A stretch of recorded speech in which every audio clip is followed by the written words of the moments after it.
So we're preparing now for the drivers' parade, but I was going to make the point about the incredible achievements of Team Penske. So 29 national championships, Scafie, 16 Indy 500 victories, 14 IndyCar titles, one of which he wrapped up just the other day with Simon Pagenaud in California. And at current count, and it changes by the week, 440 race victories and 505 poles. It's a statistician's delight. And we're very pleased in the supercar family to have Roger Penske here this weekend, and that team having signed a major agreement with Shell in the years going forward with a deep commitment to the sport, which is great from a team and a commercial partner standpoint. So out come the big trucks, the Kenworth Truck Parade, and you're going to see many of your favourite drivers very shortly as well. I used to really enjoy this part, Neil, because it's the only time of the day where you actually just get to have a deep breath, get to the top of the hill, wave to the guys that have made this annual pilgrimage to Bathurst, and have a look at the fans there on the hill going into turn 1 at Hill Corner. It's just amazing. I've never seen Jake Dub and Paul Dombrell in a mini moke other than hanging around at Portsea at Christmas time. Did you have one?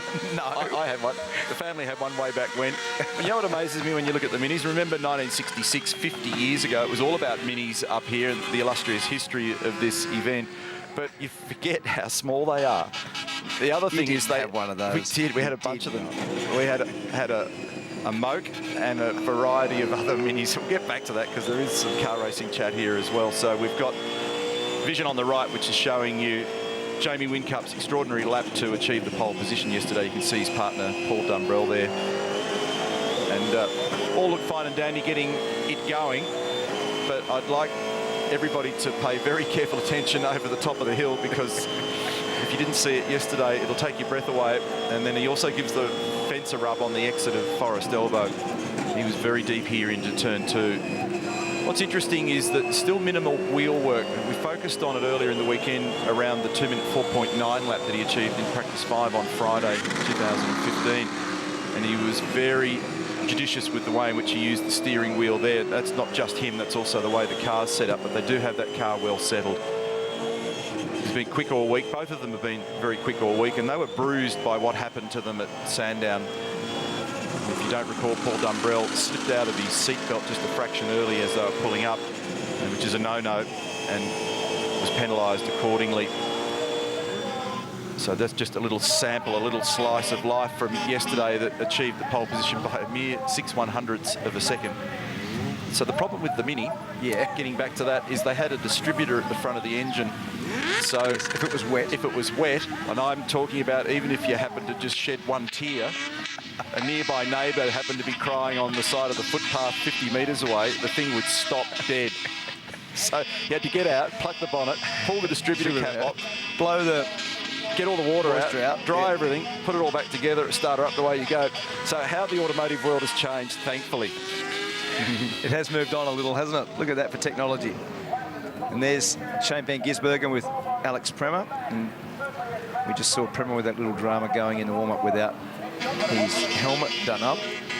And it's an easy mistake when you're battling to get ready and get yourself organised sometimes, and in the middle of the race, often there's lots of drama that just unfolds, and this was drama for Van Gisbergen. This was a catastrophic stall at the end of this pit stop. Couldn't get it restarted.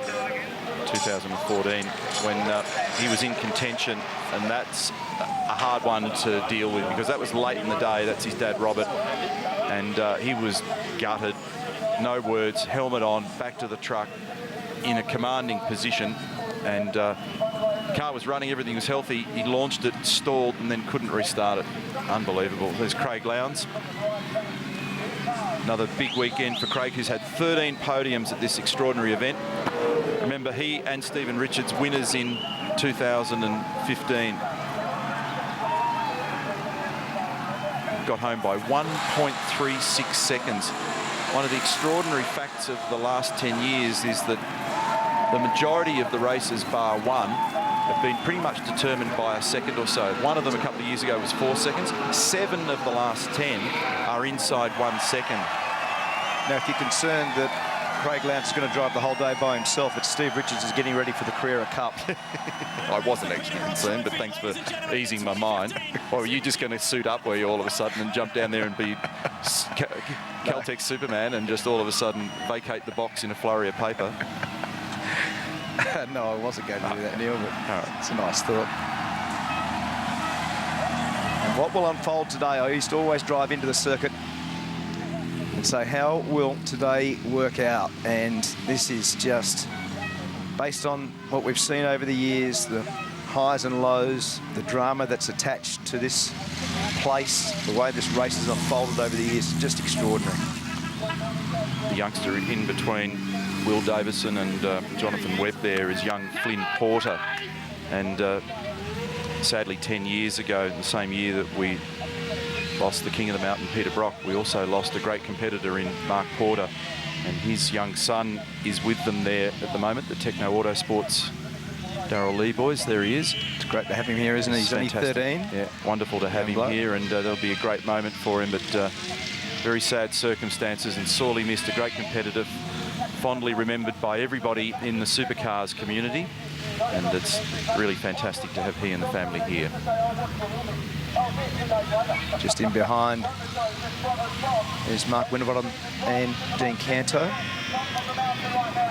And Winterbottom, who made that little mistake yesterday in the top 10 shootout, which really cost him, he's going to start from 10th position. There's a couple of young blokes that are very, very fast. Cam Waters and Jack LeBrock. LeBrock was the fastest in the co-driver session. In fact, he dipped into the 5s.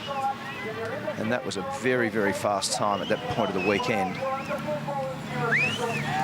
Yeah, that was an impressive run. Here's Dean Canto, who pulls the green suit on yet again inside ProDrive. He's been a regular member of the squad here now for a long period of time, but this is one of the many new partnerships this year, Mark. Only 7 of the driving combos carried over year on year, and one of those was actually a wholesale pick-up and drop, so they... what do you mean? Well, they just literally, in the case of Fabian Coulthard, Luke Jordan and engineer Phil Keat jumped out of the Brad Jones racing stable and dropped into... New team. Yeah, so you could almost really say it's sort of only 6 carryover. So that was a very unusual set of circumstances where a group moves to another team. Did I just spot Murph? That's Murph, isn't it, with Mostert and Steve Owen? What are you doing, Gregory? What am I doing? What are you doing? Mate, I've decided to go for a little ride with these boys. I mean, this is one of the best parts of Bathurst, really, is coming across the mountain on the morning of the big race. Steve Owen, what an amazing feeling this is, and what an amazing crowd we got today. It's a huge crowd. It's awesome because we get to hear, we're so close to the crowd, we hear what they yell out to you. It's very personal. And they love Chaz because... It's not always the greatest things they yell out. No, but they love 2 things around here. Anyone who wins and anyone who has a big crash, and Chaz has done both. So, yeah, getting a fair bit of support this morning. Well, he's got that out of the way, and he got it out of the way this morning early too, boys, as you know, because he had that little moment down at the chase, and Chazzy, did that sort of get the heart rate going this morning? I'll tell you what, that grass down in the chase is a bit dewy in the morning, so they could bump the hour, an hour back with a warm-up, I'd be much more happier, but yeah, definitely had the heart going, so it's definitely ready to go for today. This is just an amazing day we've got ahead of us, no question about it. You had a great run yesterday in the shootout. You've got a very fast car, obviously, a great combination. And, mate, who knows how this is going to end up, but you've got a lot of confidence, and obviously 12 months ago, you weren't here. Yeah, exactly. To do even the driver parade and to do that one lap in, top 10 yesterday, the warm-up lap, and see all these people here, all these people waving and giving you thumbs up and giving you a big cheer coming across. You don't get this anywhere around the world, so it's absolutely fantastic, and hopefully we put on a show for everyone to come out today. I'm sure you're going to put on a great show. Hey, guys, there's a few people have been yelling my name too. What, nicely or...? No, not nicely. Not nicely. Hey, Murph, you've got Steve Owen next to you. Get him to recall his run down the hill yesterday, because how he stayed off the fence at the Dipper is unknown to anyone. Well, we'll see if he can give us some commentary on how you came down the hill here yesterday, Steve-O. Give us the one where it was a bit of a, a clincher. Yeah, this is where it was all going quite well about here, and then I got a little bit more left rear shock velocity off this curve. Is that what you call it? Yeah, and a little bit more velocity out of myself. And then when it got down here, it started to go pear-shaped, but luckily we thought everyone had missed it too. You didn't think the cameras got that, did you? I didn't think we had 26 angles of it and 54 replays, no, but I was pleasantly surprised when I came back to the pits. Good on you, buddy. Hey, guys, have an absolutely brilliant day today. This has been an experience in itself, just being here with you, driving along the Mini Mokes, and good luck. Thank you very much. Let's see how we go, eh? We'll be right. hope they survive this lap. Thank you, Murph. And All good. tonight's show next for Steve Owen for his comedic talents. What do you say about Chaz? They like blokes who've had a big crash and won the race. He's done both. That's the quote of the weekend. That's outstanding. And it was very much Greg Murphy's colour too, that moke, that lime green, I thought. It was fitting. So they'll start on the second row of the grid out of position number 3. There's Warren Luff and Garth Tander, Pertec Enduro champions in 2015 and Sandown 500 champions, and they got home biting their fingernails because that front left guard came away having bumped it on a curb and was damaged, and there was a question mark as to whether they were going to get home or not. Now, they've had an up and down weekend. He started practice 1, instantly made a statement super quick, and then they kind of dipped a little bit, but they've found their form again at the right end of the weekend. And this is James Courtney and Jack Perkins. They were winners on the Gold Coast last year. Remember, James didn't run here last year because of the injury that he sustained at Eastern Creek. Jack is 30 years of age, folks, and he's been to 30 Bathurst 1000s. And the name Perkins rings long and loud around this racetrack, having done some amazing things. His father, Larry, has been a multiple winner here. Unbelievable lineage in that family, and the passion that Jack has for the sport and the history of the sport is really quite extraordinary. So 6 times he's won it. There's another bloke I know that's won it 6 times as well, Larry. It'd be a great achievement if Jack can get up today. This is Jason Bright and Andrew Jones as a combination year 6 together, Team BOC. And Brad Jones Racing always bring their A game to Mount Panorama as well. I expect that they'll be very competitive again this weekend. And especially the guy that was just in front of them was Tim Slade. And what a job he did yesterday, not just in qualifying, but in the top 10 shootout. This is young James Golding and the massive incident that he had at the end of the back straight at Sandown a few weeks ago. We're on board now. He was just a passenger. Popped the right-hand front tyre. And then in practice, check this one out. Wham! Left-hand rear. Oh, stepped out sideways and made contact, significant contact with the left-hand side fence. So I don't know what you do now, Neil. You're very experienced. What would you do? Would you put him in at the start, or would you put Moffat in at the start? Answer to the first question, no. Answer to the second question, yes. Okay. Just simply because even though he's getting miles in the Dunlop car, he's had a couple of moments in the last 2 big events. I don't know that he needs to be under any more pressure to perform at the moment. And if there are A-graders in the cars, then they'll be pushing on hard and they'll raise the lap speed and it'll make it difficult to stay in phase. I agree. Russell will like the moke. It's his speed, I reckon. They've done a good job. But through the course of the race today, remember they're starting out of position 20.